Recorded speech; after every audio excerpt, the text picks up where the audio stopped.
Welcome back to another episode of The Sweet Spot. This is John Sherman from the Four Foundations of Golf. And as always, I'm joined by. Adam from Adam Young Golf. So, we're going to continue our dedication to answering the questions and problems of our dear audience here. So, we've got three topics we're going to cover this episode, Adam.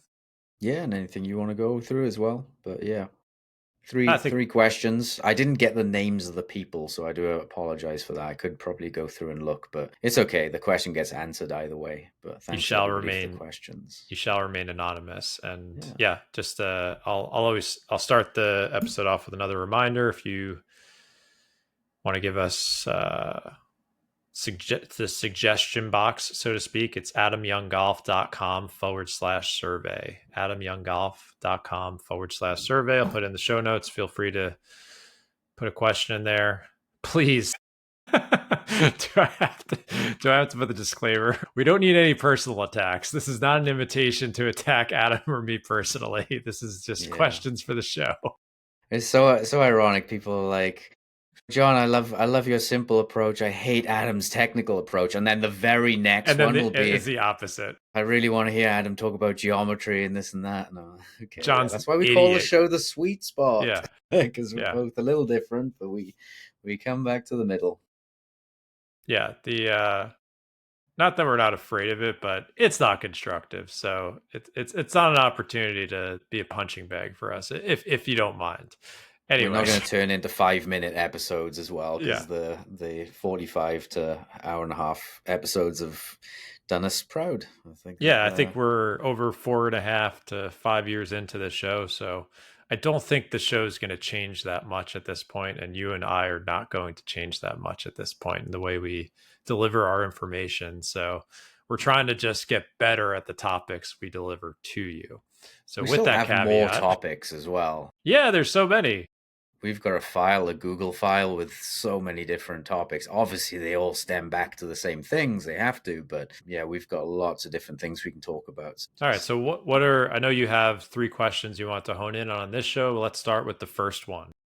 Brushing versus digging. So someone mentioned, I'm kind of paraphrasing here, someone mentioned that they are a picker of the golf ball and they see that professionals take divots a lot of the time, although if you listen to Tiger, he doesn't.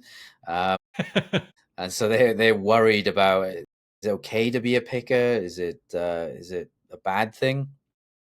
And so, I've got a bunch of bits of information here. I think there's no right or wrong. They're just trade-offs. What's the famous quote about that? Something similar to that. No, there's no optimal, just trade-offs, and this is true in this as well. I will start by talking about angle of attack versus arc depth.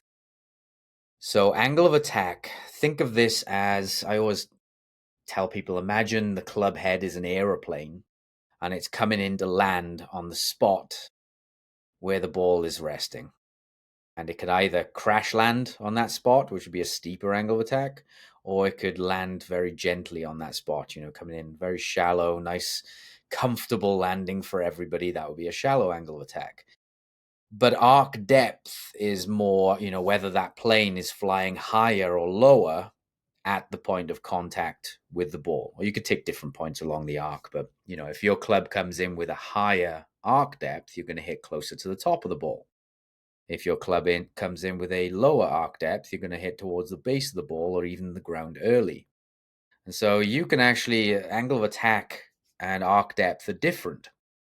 That aeroplane could come into the top of the ball, it could come in shallow, or it could crash land into the top of the ball. So that's, the crash landing is the attack angle. Which part of the ball you hit is kind of related more to arc depth. So they are related elements, arc depth and attack angle, but they're not exactly the same, and people often confuse them. People will chunk one and lay the sod over the ball, and they say, "Oh, I came in too steep on that one," and you can actually lay the sod over the ball with a super shallow attack angle, like at the point where the club is contacting the ball. So they're different elements. Any comments No, on that so far, John? I think you've done one of the better jobs in the golf industry of separating those two. You have I know you've written a lot of great posts on your website where you show the visuals. I'm not, to be quite honest with you, I haven't really seen anyone else do it in the way you've done it. So I think understanding the difference between the two so that you're not pointing at the wrong thing when things inevitably get out of control. It's a very important distinction. I know we've talked a lot about with chipping when Joe Mayo came on, and I know he's used a lot of your work to kind of show these explanations of the geometry of it. But yeah, it is a super important distinction to make that, yeah, you can be shallow and chunk it, or you can be steep and pick it. Yeah. Probably not correlated all of the time, but it's possible. Yeah, especially with wedge play, you can um, change these things around a lot. So you can come in with a steeper angle of attack and not even touch the Yeah, ground. just bruise it. Yeah, but generally there is a correlation there, especially when the club speed gets a little higher.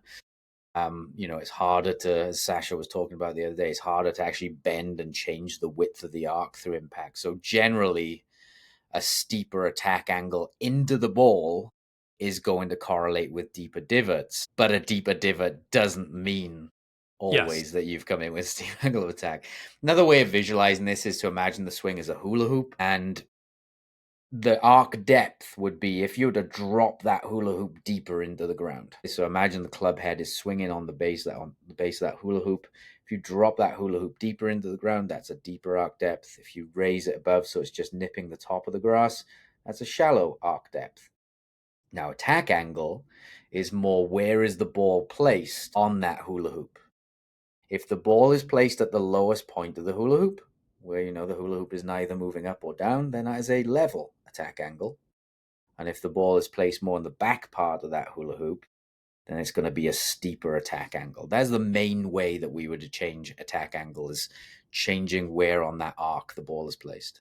It's funny you said that because it just popped into my head. So I think I've been vocal on this show that neither of my children have gotten into golf despite my best efforts. But my son recently came with me to the driving range at my course, and I think he's shown some interest. And I just kind of let him smack some balls. I didn't really give him, I gave him like a few general thoughts, but I was just like, I'll let him sit next to me and just hit a bunch of balls and we'll see what happens. And I was observing him, and he plays baseball. So he's got, the more shallow, I didn't measure his angle of attack, but I'm sure it was quite shallow. And I noticed he kept like bottoming out, like taking this divot like way behind the ball. So the hula hoop was just shifted way too behind the ball. And obviously, I wasn't going over there and explaining this to him, but I was just observing and just watching him try and figure it out, and where his weight was and stuff like that. Yeah, that was a perfect example. Probably an incredibly shallow angle of attack, but taking a divot like 10 inches or 2 feet behind the ball because he just couldn't control where that hula hoop was bottoming out. Yeah, that's the thing. We measure angle of attack as what is the angle of attack when the club is meeting the ball. Obviously, you can have a zero angle of attack, and if you drop deep enough, it might be hitting the ground very early. And so, I mean, one of the ways that you can look at angle of attack or get a reasonable gauge of it without a launch monitor would be to look at where the middle of your divot is. Again, you're not going to know precisely to the nth degree what your attack angle is, but if you make a divot and the middle of your divot is behind the golf ball, you have a positive angle of attack. Very, very likely. This is especially true. Something I do is get into sand with people, because sand you can dig a little bit more. Flatten it off, draw a line in, and I just say, right, make some divots trying to hit that line. And people's middle of their divot is actually very consistent. So that relates to the lowest point of their swing. If that middle of the divot is behind, you've got a positive angle of attack into the ball. If the middle of the divot is level with the ball, you've got a zero angle of attack, very neutral. And if your middle of your divot is in front of the ball, then you've got a negative attack angle.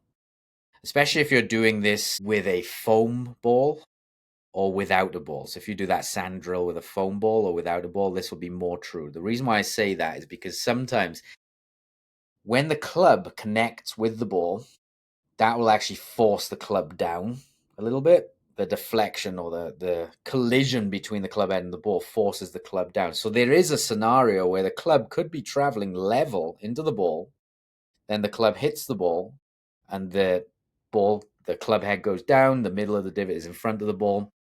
So it's harder to see that with a real ball because of that deflection. But if you take the ball away, you use a foam ball where that collision is not, forcing the club down, then you'll get a more accurate representation of where your low point is, and thus your angle of attack. And you Make often sense? see it, yeah. And I think the most extreme example is like when you see the slow motion impact of a tour player. The one thing that I noticed is like their divot is so much farther in front of the ball than any other golfer, which I think to what you're saying is like, with the 7-iron, they could be 5, 6, 7 degrees down. Yeah. They get very good at ball and then turf quite far in front of the ball versus other golfers. Yeah. And that's why I like using a GC quad, because it measures it at the first point of contact, measures attack angle. So it basically takes away the collision. So I mean, if you want to get really nerdy, a club could be coming in at 0 angle of attack, hits the ball, and it exits at like a Yeah. -6 attack angle, something like that. So the attack angle is actually changing through impact. And so I like GC quad because it tells us what we are actually doing. So yeah, middle of the divot can be a decent way of doing it. Using the divot board as well.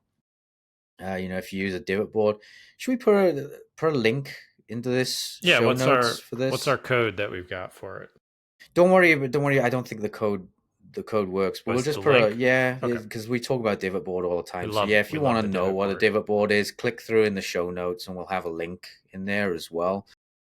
But yeah, divot board is a great way of doing it because again, you can see the middle of the divot. It gives you a good representation of that, which is a good idea of where your low point is. So now these things do relate a little bit, attack angle and arc depth. If you are a picker of the golf ball, it's very likely, if on your good shots you're a picker, it's very likely you also have a shallow attack angle. Or if you are a player who strikes ball first and then takes a huge chunky divot after it, it's likely that your attack angle is on the steeper end. There's lots of caveats to this, but in general, that's true. It's unlikely that someone hits ball first, then turf, takes a massive chunky divot, and their Yeah. attack angle was 1 degree up on it. I don't see Yeah, it. how would it happen? Yeah, it's not going to happen. But with I suppose the extreme caveat would be with chipping, pitching, you could have a relatively steeper attack angle into the ball and then pull up dramatically through impact and just not even take a divot. So there are because you can bend the arc more with chip shots because the club is moving slower. It's less true with full swings. It also depends what lie you're on as well.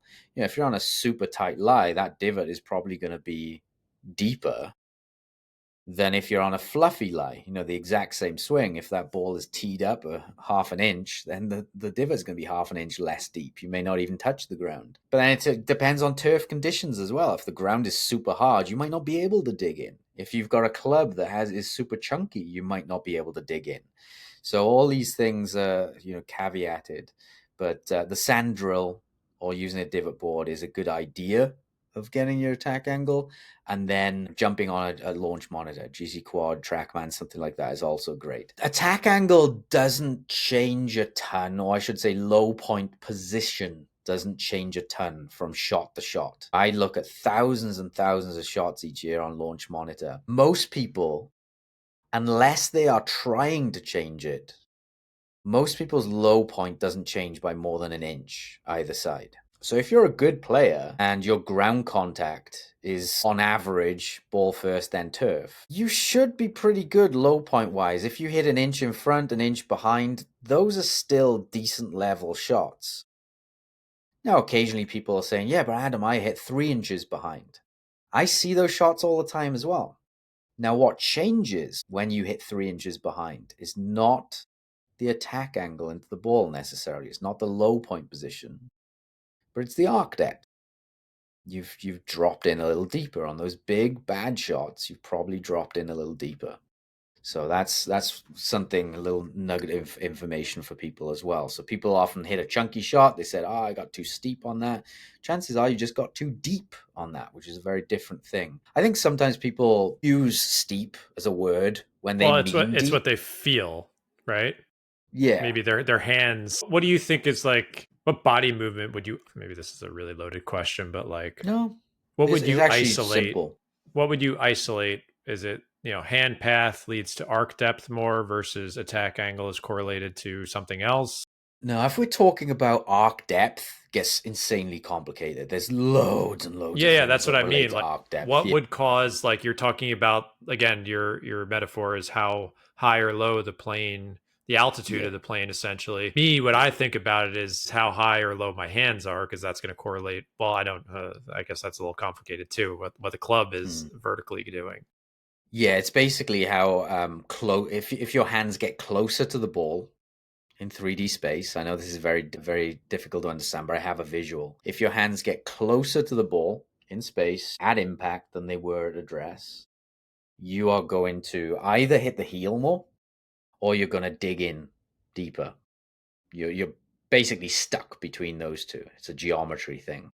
So the visual I would say to people is imagine you have the golf ball, but you now blow it up to the size of a beach ball, and your hands at address are resting on that beach ball. If you make a swing and when you contact the ball, if your hands are inside of that beach ball, you're gonna fat it, or you're going to hit more on the heel. You are trapped between one of those two things. So that's the geometry behind arc depth. Now, do I teach it like that? No. If someone's digging in a little bit too deep and hitting behind it, my first protocol is to tell them to try and pick it off the surface. Okay, really, really simple cue, mental cue. I'll get them to do a bunch of practice swings where they're trying to nip the top of the blade of grass. And I'll say, right, try and feel that. Or almost feel as if you're trying to blade the ball a little bit. And that will raise the arc depth. People are good at self-organizing that. Whereas the opposite is true. If someone is hitting a lot of thin shots or top shots, I might encourage that person to try and take a deeper divot. Try and chunk it. Try and dig in more. So I'll get them to do practice swings. I'll say, right, get a good digging. And that's all I do. So I use intent cues, very simple external intent cues. I can go more, we could talk about body height and things like that. So if someone starts at a certain height and then raises up in the backswing, so they stand up in the backswing, for example, they are maybe more prone to thinning and topping the ball. And vice versa. If someone starts really tall at address and then as they go back, they dip and drop a ton, they may be more prone to digging deeper divots. There are other things that you can balance it with. I know people are probably shouting at me saying, well, Tiger used to drop 6 inches. I'm like, yeah, he did, which is a deep divot move. But he also used to balance that out by getting the hands to work in left. And, so all these things are just matchups. But like I said, it depends on your pattern, right? If Tiger is fatting it, then I would tell Tiger, let's reduce some of that dropping. Let's reduce some of that dipping. It's all about what you need as a player.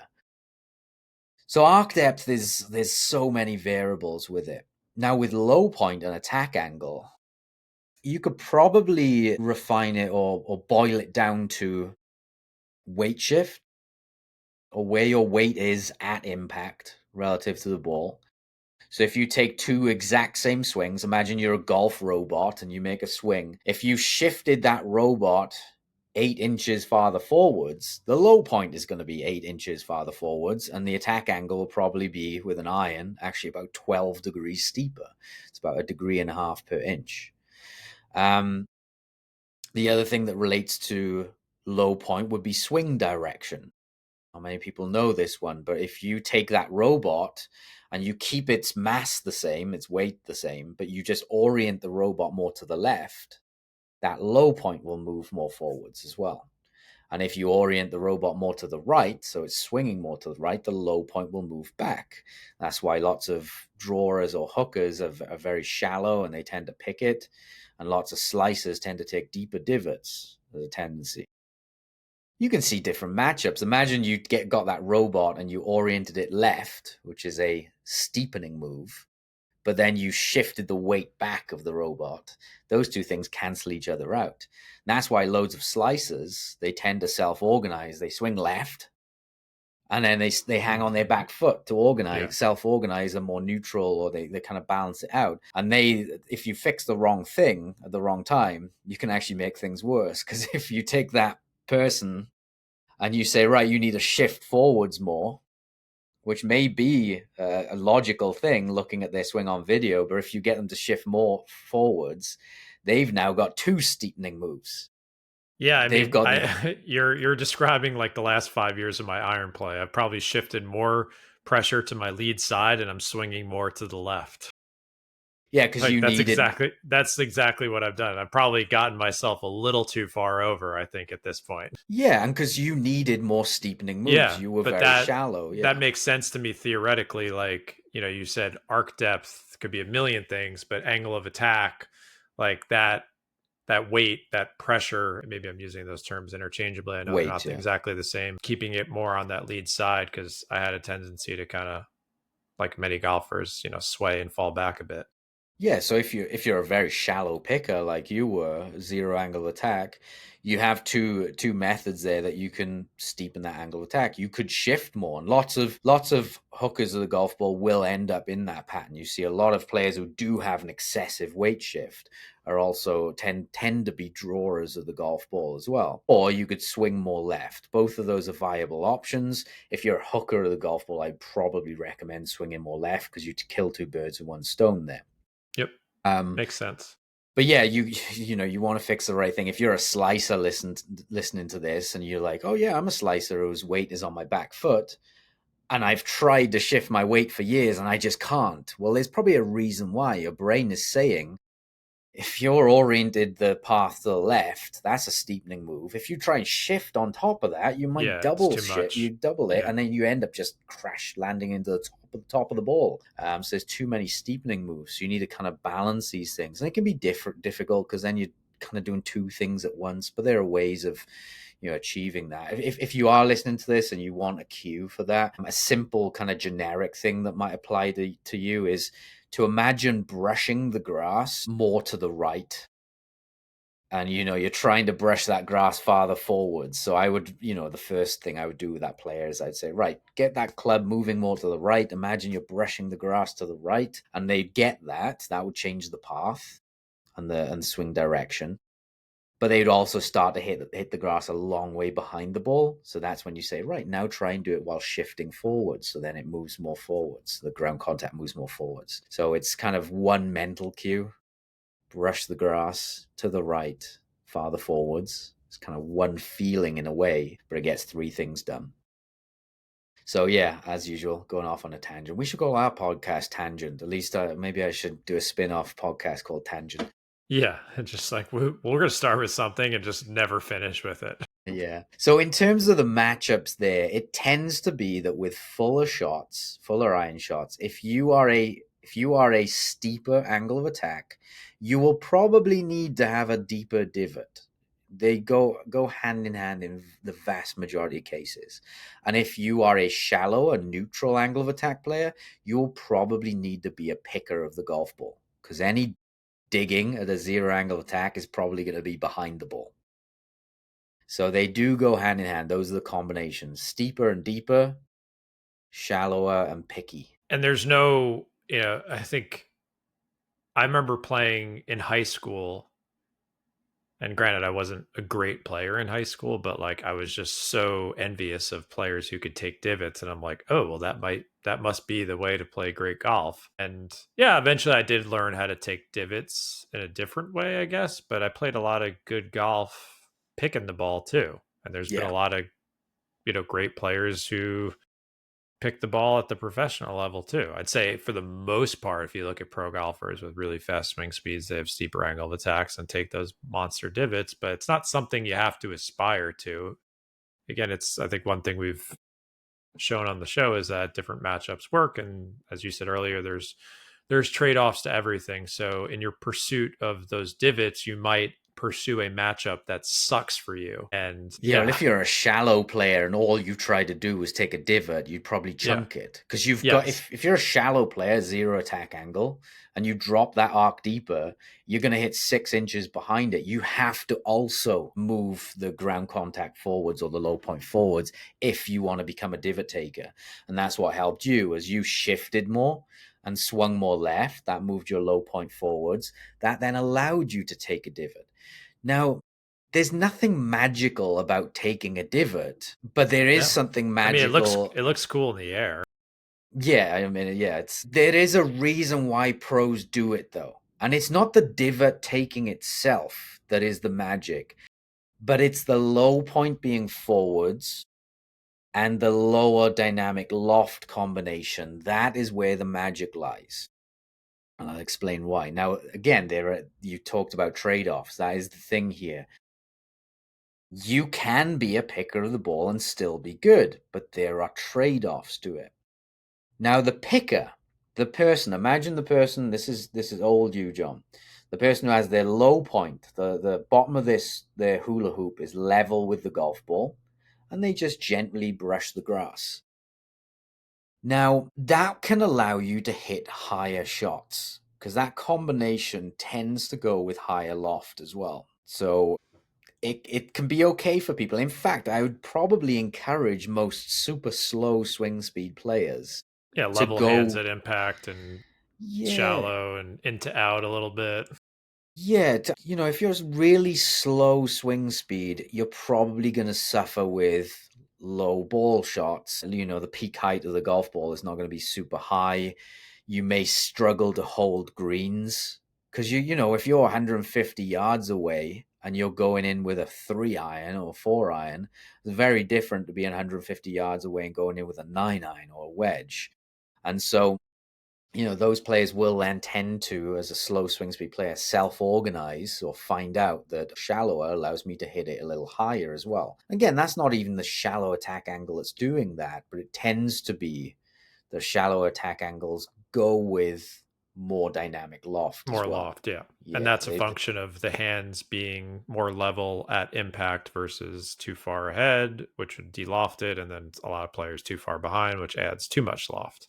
yeah, the things that create shallow attack angles tend to also add loft as well. There are ways of going against that system. It's very possible to have a shallow attack angle and reduce loft as well. Well, Some that people will that was hook my and close problem. the face. Yeah, Yeah. my problem was again too little loft, too little spin. So getting in order to hold more greens and hit better iron shots, that needed to change. So we have actually gotten the question a lot. I guess the question is like tips for senior golfers with slower swing speeds. Can you address? We've gotten a lot of messages like that over the years saying like, well, I don't swing my driver 100 miles an hour. I swing at 80, 85 in my 7 irons, and I don't know what that would correlate to, 65, 70 miles an hour. And then that's a matchup you're describing that could be good. Yeah, with driver, you got more leeway because your ball is teed up. You don't have to worry Yes. about ground contact. So that's an example of if you've got a slow swing speed, hit up on it. Get Yep. your body a little bit more behind it. Maybe even close the stance off a little bit. So that's like orienting the robot more to the right, which allows Yeah, that you just like club to hit low that point early and then it goes up into that the ball.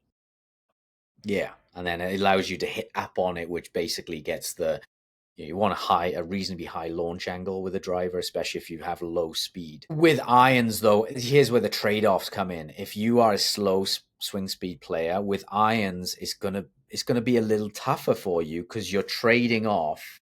I need to hit the ball high, therefore I need a shallower attack angle. But with a shallower attack angle, the trade-off is basically your ground contact quality may suffer a little bit. but you know what's a great solution for that? Perfect arc depth control. No. There's 7 woods and 9 woods are getting back in fashion again. Okay, well that helps, but it still doesn't get around the fact But that ground it contact will be does early. it helps with ball speed and launch angle though. It Yeah. can get the Okay. ball going faster and higher faster, or quicker, like in the air more quickly. Yes, great point. Great point. So then you're able to, if you got a club that launches the ball higher for you, then you're able to actually take a steeper angle attack on it and bring that ground contact consistency back in. Yeah. Yeah, I But that's think why lots of low swing speed players hate or can't use 4 irons, 3 irons, 2 irons because they can't get it in the air. There's just not enough yeah, loft. You can't manipulate the center mass of the club to launch the ball higher with those as well. So yeah.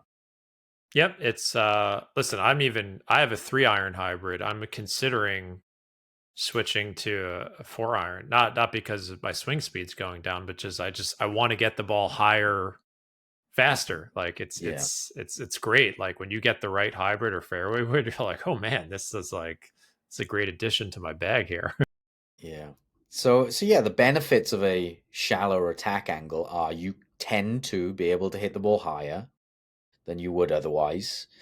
The trade-off, though, the bad part with a shallow attack angle is you have less forgiveness against arc depth drops. So I know that's a mouthful there.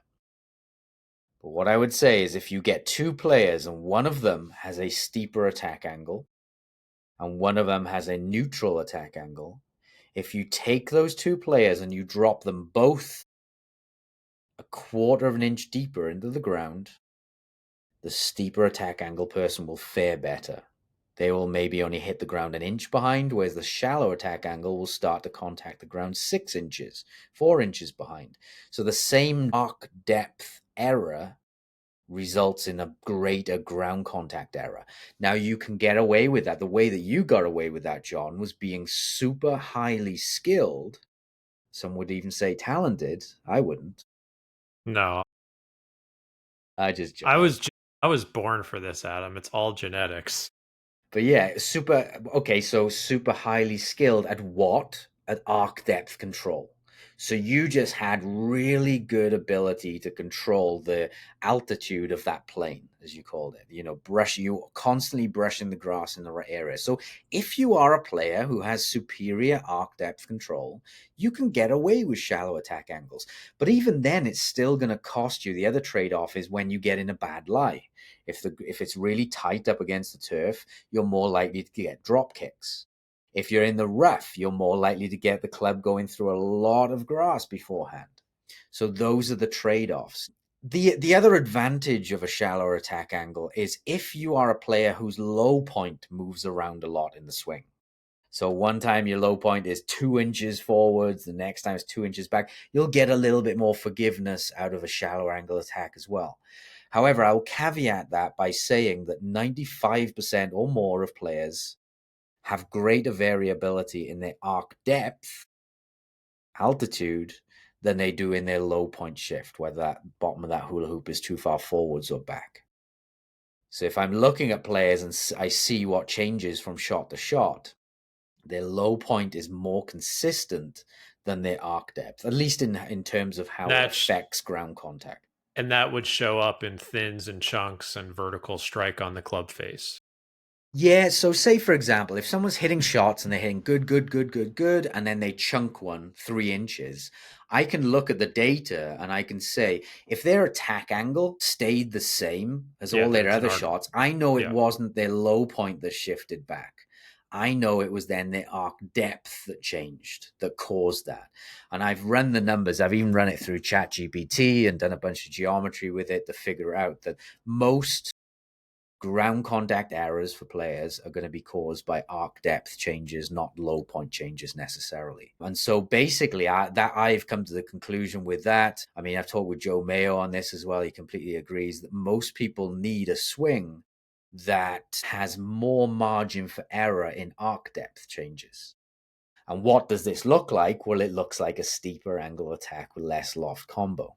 So that is why pros tend to take divots. As I said, it's not the divot that causes the magic. It's the fact that a divot correlates with steeper attack angle into the ball and a deeper arc depth. That combination is more magic, and I'll explain why. What do you have to add to that, John? Yeah, it's making. I mean, it's get too deep into it. It's making more sense for me again in the short game.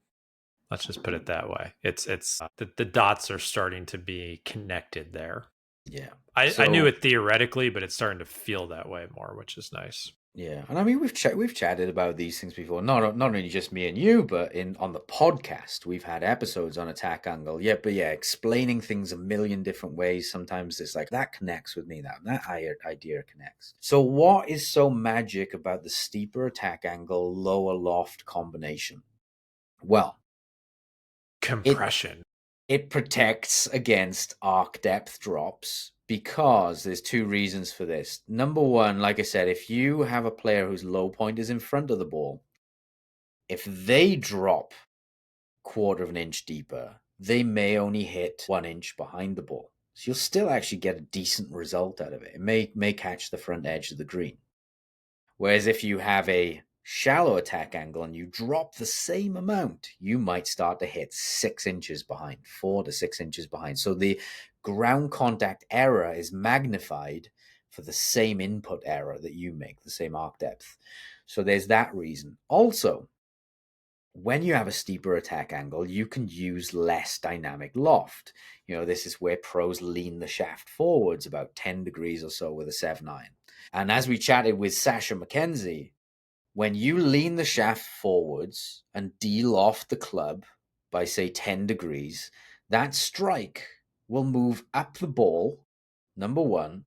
So try and visualize this now. If you got a ball floating in space and you take that club face, that loft, or people at home can do this, get a ball, grab it, or place it on a table, get a 7-iron, and then lean the shaft forwards, and you'll see two things happen. Number one, the strike point on the ball moves up. Why is that an advantage? Basically, the contact point with the ball moves out of the grass a little bit.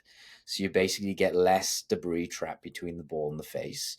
So that can improve launch and spin consistency, which has a big effect on distance control. Also, when you lean the shaft forwards and reduce the loft, the strike will move up the face.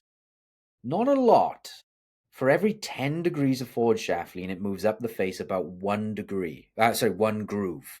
One groove. But even though that one groove doesn't sound like a lot, that can actually mean an inch extra ground contact opens up in terms of margin for error. I know I didn't really explain that, but I do have articles on that on my blog that put this visually. So it just basically the combination of more forward shaft lean or less loft, steeper attack angle gives you more room to drop up and down without having a bad outcome. In fact, some of the geometry I've done, it depends on how extreme you go with this, but it can be like 6, 7, 8 times more margin for error. It's really crazy. Now, but is it fair to say that, but with like full swing shots, removing wedges from this, because obviously everyone can hit a wedge with slower swing speed, this is a high speed move? Well, the reason why is here's where the trade-off is. When you lean the shaft forwards more and reduce the loft, that ball launches lower and the peak height is lower. Yeah. And so the trade-off, or the biggest trade-off there, is peak height and stopping power of the ball. Now, a pro with high speed can get away with that because they're swinging the club so fast that ball, if you start a ball off at 15 degrees and it's only going 100 yards, it's going to come down flatter angle, less spin. It's not going to reach a high peak height. It's not going to have a lot of stopping power. But if you swing a 7-iron 100 mile an hour, which is what pros do, and you launch the ball at 15 degrees, that ball is going to continue on for longer, reach a higher peak height. It's going to have more spin on it as well, so that changes the land angle, and it's going to have a good amount of stopping power. Well, it's almost a necessity for them, because if you weren't de-lofting and doing all of that, you would have these straight up in the air. And I think that's one of Bryson's main problems right now, is that his distance control at the Masters cost him that tournament. He just can't control his iron distance because he's just swinging so damn hard. He's can't find the right loft and spin rate. And he's still using the single lane, so I don't know if that's part of it too. But I've been openly questioning and be like, what is going on here? He cannot, he's swinging so fast that it's hurting the one part of your game that probably wins you the tournaments the most outside of the putter, which is iron distance control, which Scotty's so good at. But yeah, that's the battle the high speed player has to fight, because if their hands were more level at impact and they launch the 7-iron sky high with tons of spin, and you can't control your distance and trajectory. Yeah, if he had a shallow attack angle and lots of loft combination, that ball would have so much backspin once it hits the green.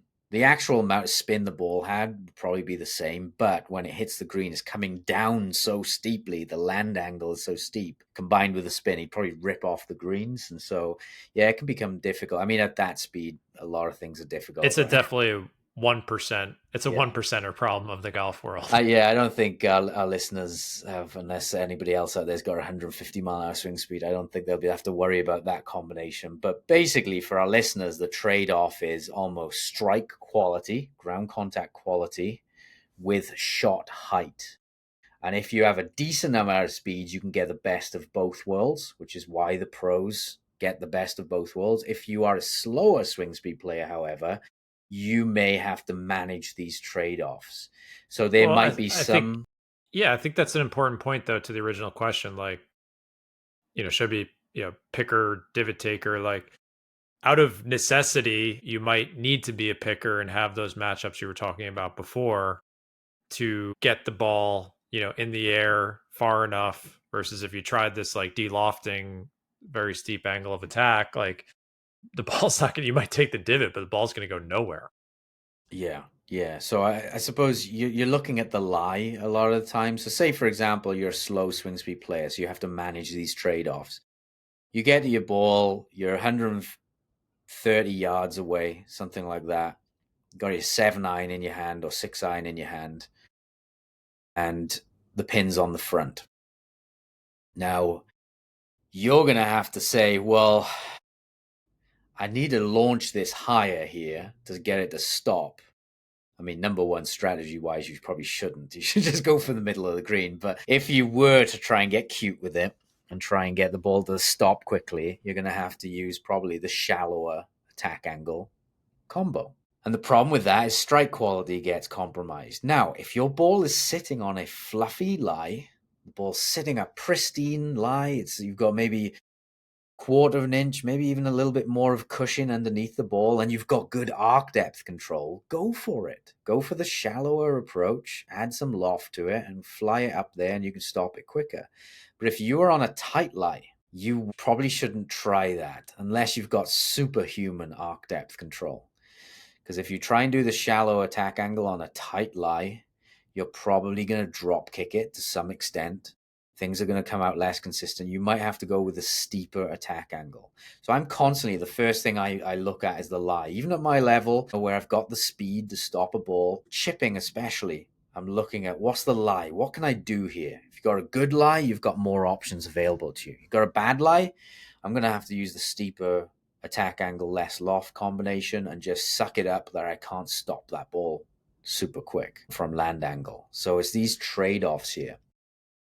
So yeah, if the trade-off is steeper attack angle, lower loft combination, better strike quality, better strike consistency, more protection against arc depth changes.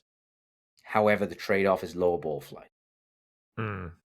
The So other you're trade-off. giving people like this golden box that they're opening and the lights coming at it, and you're like, nah, it's not for you. We got to shut it. You're not swinging fast enough. Well, you know what? If you are a slow swing speed player, I still recommend most people play most of their shots with the steeper attack angle, lower loft combination, and just suck it up. That ball's going to fly out lower. If your ball lands on the middle of the green and rolls towards the back, suck it up.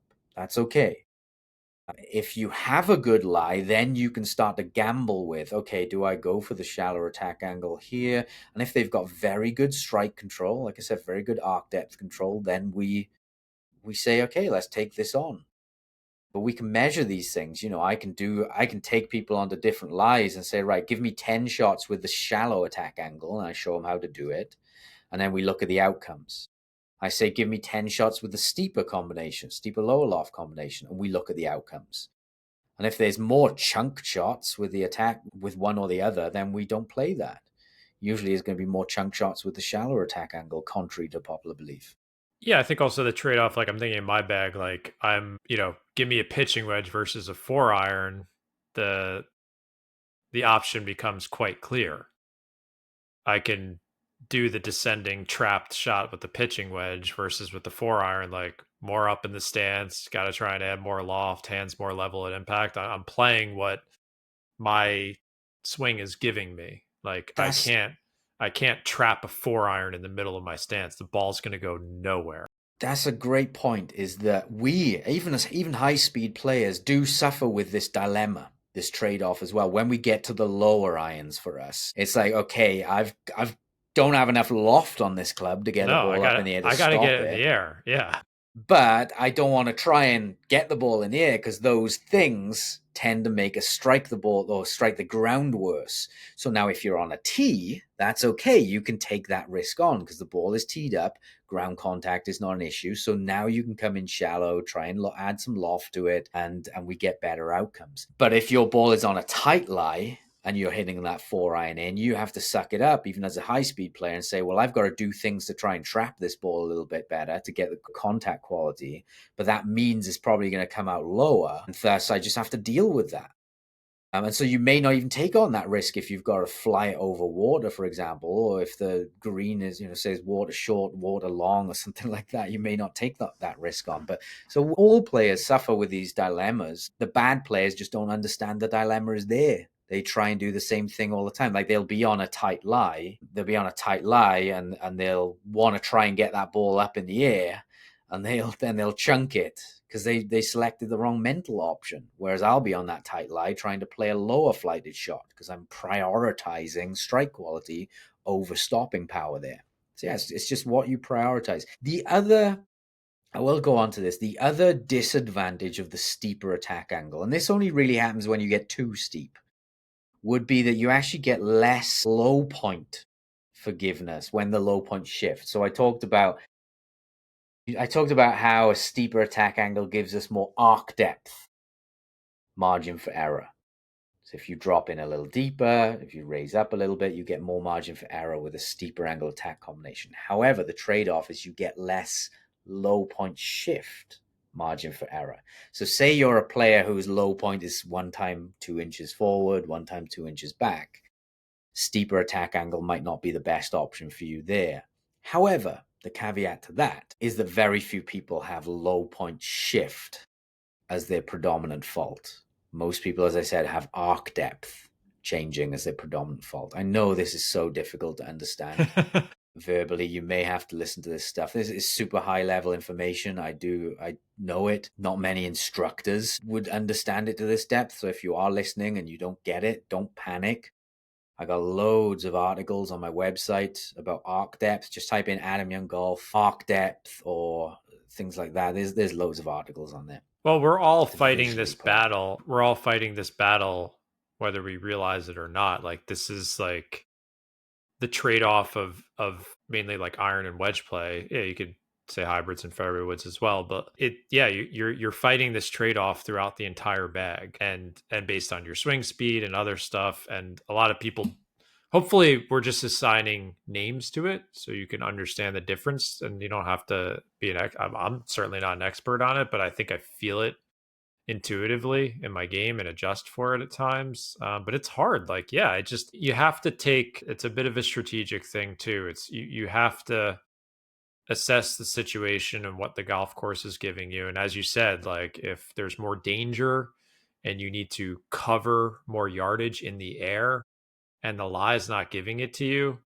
then you need to take a step back. Or if, let's say it's a par 5 and you've got nothing but fairway rough and some bunkers and you can run it up, like go for it, let it rip, but certainly not over the water hazard that starts 75 yards from the green. Like you might just say like I can't pull this shot off. I don't have the height, I don't have the ball speed, the trajectory. I can move it up in my stance all I want, but that's not going to do it either. That's just like the battle of trade-offs in this game. Yeah, the best players in the world, they know this stuff, but they know it on an instinctive level. Yeah, they could not verbalize a lot of this. I mean, maybe someone like a Tiger or someone who knows the game, Bryson would be able to verbalize this. But lots of players, if you stick a good player on a bad lie, they will automatically do things to de-loft the club and flight it lower and get a steeper angle attack, even if they don't know that they're doing that, but you'd measure it on the launch monitor. Or, it's one of the hardest examples of a shot, true for pros as well, is if you stick them in pine straw and you give them the choice, do you punch it low under the tree or do you try and go up and over that tree?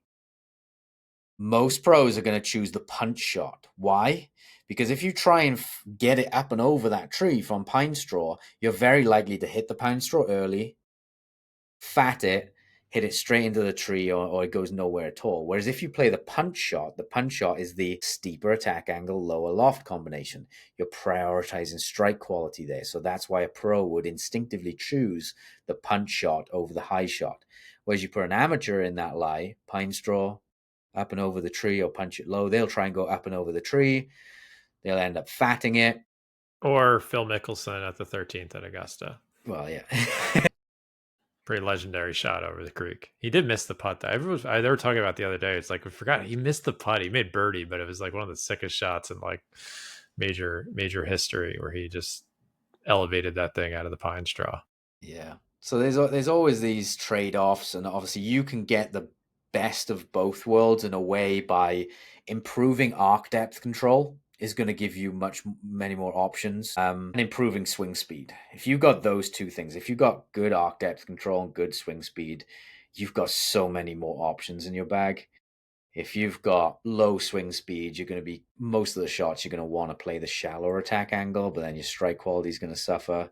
So yeah, it's just these trade-offs, but like the pros don't have to worry about it as much because they have the high swing speed and they have the arc depth control. So it's less of an issue for them. But even in the pro level, they will still, even if it's on an unconscious level, they'll still play by these rules.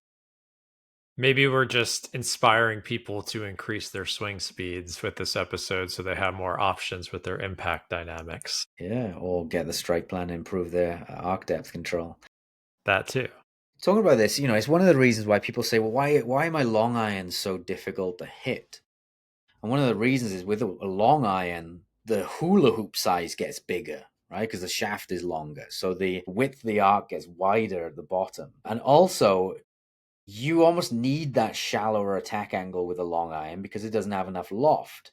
And when you have that shallower attack angle, problem becomes with ground contact, right? That's why people suffer with I just can't hit I just keep fatting it or thinning it with my long irons. That's because it's a shallower attack angle club in general, and it becomes much more difficult to hit. Yeah, it's just smaller margin of error. That's why they're good training aids too.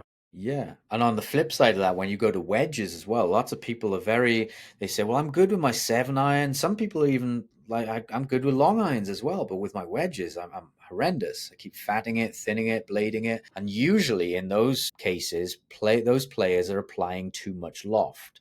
They're not leaning the shaft forwards enough. And the problem is if you take a already high lofted club, and you don't de-loft it, that ball is going to strike lower on the face. Get your club, add loft, and you see the strike goes lower on the face, very low on the face. So if you raise up just a tiny bit, it becomes a bladed shot. But the problem is if you go a little bit lower, now it becomes a chunk shot as well. So what do the best in the world do with their wedges? Well, they lean the shaft forwards a lot, sometimes like 15 degrees or so. They're de-lofting their club. And they often don't use a 60-degree wedge with their full shot. Sometimes they do if it's a good lie and good arc depth control. But even in those cases, they de-loft that wedge a lot. They're reducing the dynamic loft. Why? Because it moves the strike up the face, which reduces thin shots, or then allows them to swing a little bit higher through impact. That's why if you look at the launch angle, if I got 120 handicappers to hit full wedges, and I got 100 tour pros to hit full wedges, the tour pro is flighting it 5-10 degrees lower often than the higher handicappers. They're taking the same lofted club, but they are launching it 10 degrees lower because they're leaning the shaft forwards, and that gives us those advantages. The few times you could see it, so this past weekend it was the Canadian Open, and they had a short par 3, which you don't really see that often on tour. So it was like all week long, it was 120 to 140 yard shot. And they showed it over and over again because it's like the rink hole. It's kind of like their version of 16 at TPC Scottsdale, and you just see the shot tracer and the peak height over and over again, like 66 feet, 60 feet, 70 feet. Like they're all just hitting these like low, you don't see any of these balloon shots coming in. They're hitting these like piercing pitching wedge and gap wedge and 9-irons. They're just de-lofting the hell out of it and controlling their spin and trajectory. I mean, one of the arguments would be, okay, well, why take a 56-degree wedge and lean the shaft forwards 16 degrees, for example, and turn it into 40 degrees of dynamic loft? Why do that? Why not just use a 40-degree club? Well, the answer is when you do the shaft leaning part, you maintain the spin loft. So I know Joe Mayo does the whole 2 fingers like this, and he talks about spin loft like this. So spin loft is the difference between the attack angle, where that club is coming in level or steeper, and the dynamic loft. If you just use a lower lofted club, you do that, which is basically you reduce the spin loft. So that ball comes out hotter and it doesn't have that much spin. It doesn't have that stopping power. So you can't just shift to a 9-iron or 8-iron and hit this low flighted shot from 60 yards because you won't have any stopping power. If, on the other hand, you take the 60-degree wedge, which has a lot of spin loft to it, and you steepen the attack angle and you move both down, now you get the stopping power of the spin. You get the benefits of the lower loft, which is higher strike on the ball, higher strike on the face, and you get the benefits of the steeper attack angle as well. So that's why pros do things the way they do. Low ripper. And the opposite's true for driver. Like you want to figure out a way to launch it higher Yeah, without adding too much spin. higher, You reduce the increase your spin. angle of attack, yeah, versus cranking up the loft on your driver, which would just increase the spin rate and then you don't get the distance out of it. So Exactly. yeah, it's Exactly, yeah. it works for you, it could work against you, but that's I those de-lofted 60-degree I think I'm very unique in the sense that from 100 yards I'm really good with a full lob wedge, but I'm also delivering a 60-degree club at like 46 or 47 degrees, but I can spin it 9500. So as you said, it's the best of both worlds. Like you get trajectory, stopping power, good contact. It's nice. That's a shot that took me a long time to progress in that direction. Yeah. And there is, I've talked about the benefits of being steeper versus shallower. Like I said, shallower benefits are higher. I use it when there's a good lie, when strike consistency is not an issue. Steeper is better when strike consistency becomes a priority, steeper lower loft combination. So some people might be thinking, well, why don't you just go super steep then? Well, actually, if I want to flush every shot, I would go super steep, but you're trading off. The ball's never going to get up in the air. And there's also, you can be too steep to a point where low point shifts become an issue.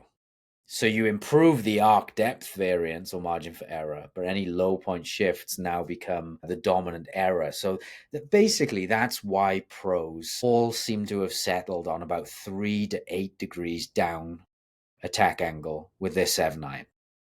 Almost all pros are within that range for a reason. If they get too shallow, if it goes to a 0 attack angle, they can't strike it effectively. Any arc depth issues are going to be magnified. Once they're in the 3 to 8 range, they get that nice blend of all of these variables. They can launch the ball a nice height. They have enough stopping power. They have good margin for error against arc depth changes, good margin for error against low point changes. Once they go too steep, if you start hitting like 12, 15 down with a 7-iron, now you can't flight the ball up anymore. Any low point shifts get magnified. You start blading it or fatting it. So this is why pros are within that range. So it's very rare that I see someone too steep on it with a 7-iron. Very, very rare. Most people are too shallow, if anything. Better players tend to be on the much steeper end of the scale. I have seen some players who are too steep. Usually those are super slicers who are swinging so far left, just like that golf robot. If we orient the robot left, moves the low point forwards, makes it steeper. So yeah, if you're on a launch monitor, look for that attack angle with a 7-iron to be about 3 to 8 degrees down. More steep, you can go steeper with a wedge, probably going to be on the shallower end of the scale with a hybrid, something like that. And then once that ball is teed up, you have more leeway. You can start hitting up on it with the driver. I feel like we're not getting to those second or third topics. I thought it was a good episode. No, I'm just saying, like, I'm Yeah. like, we have No, three no. questions. I'm like, I how know. I about know. one? Yeah. Um, should we go on to the next one? See if we can go. I This feel like this was so intense that we got to it give was an people a hour. Yeah, yeah. breather. We're good. Yeah. We're good. I think that was a very like intense intellectual conversation about not saying it wasn't worthwhile, but I don't think anyone listening to this could take like something on top of Yeah, this. yeah. No, I get it. I get it. That's my Yeah. point. Sorry, guys. This was an Adam Young nerd. No, I'm that sure that's the anti Adam Young people are screaming right now. But yeah, for the pro Adam Young people, you got your fill of nerding out here. I don't think there's this massive division. It's a few outliers who speak loudly. It's okay. Um, all right. So, what's your summary of all of that? If you had to say, like, to the original question, if you had to give the The 30-second answer to that. Yeah, the napkin version of that is steeper, low lofted if contact is a priority, shallow, higher lofted if stopping power is a priority. You just have to manage those trade-offs, and the middle ground between that seems to be about 3 to 6 down, 3 to 8 down, with a 7 iron for most pros. Yeah, I think that's fair. I literally am thinking about that my entire round as I have to hit shots with different clubs in my bag versus like higher or Yeah, lower lofted clubs. It's happening on a subconscious basis. You're just, attaching, names and laws of physics to these things. yeah, Yeah. So, yeah, hopefully, yeah, as we said multiple times, this is a game of trade-offs. Like, you prioritize one thing, you give up others, and sometimes the shot dictates that. You try and lean in one direction because of the circumstances you're facing on the golf course. It might give you hopefully a reasonable spectrum of outcomes. We don't always get it right. Could apply to wedge play, could apply short irons, mid irons, hybrids, fairway woods, long irons. It's all this trade-offs happening one way or the other throughout your entire bag. So, all right. Well, that'll be it for that episode. We'll get to those other questions on future episodes. If you do have more suggestions for us in our suggestion box, adamyounggolf.com golf.com. /survey. Yeah, Put the link in the show notes as well as our divot board link, which is helpful for these exercises. yeah. All right. Well, we know where everyone can find you, adamyounggolf.com. Yeah, and if you want to dive deeper into that stuff, if you want to go through the visuals of it, This wasn't deep enough. actually, you You know want to go? what? It's not deeper. The strike plan is more surface level. That strike plan is more what you need to know and how to change it. It's much more practical. This is a deeper dive into the strike plan stuff, I would say. So yeah, the module for strike plan members would be combinations. I talk about how to get the steeper, less loft combination and the shallower, more loft combination. It's like John the Wick. third. It's like the third level of Inception. It's one of my favorite movies where they like keep going deeper and deeper. Like, yeah, you don't want to go down to this last level. You'll be stuck there forever. Yeah, That's that's what everyone's my golf brain game. is. Yeah, It's a it's mess up golf here. in general. You can check out my John, book, The Four Foundations of Golf, and my YouTube channel at John Sherman Golf. Thanks for everyone listening and making it this far. We'll see you next time with a new episode.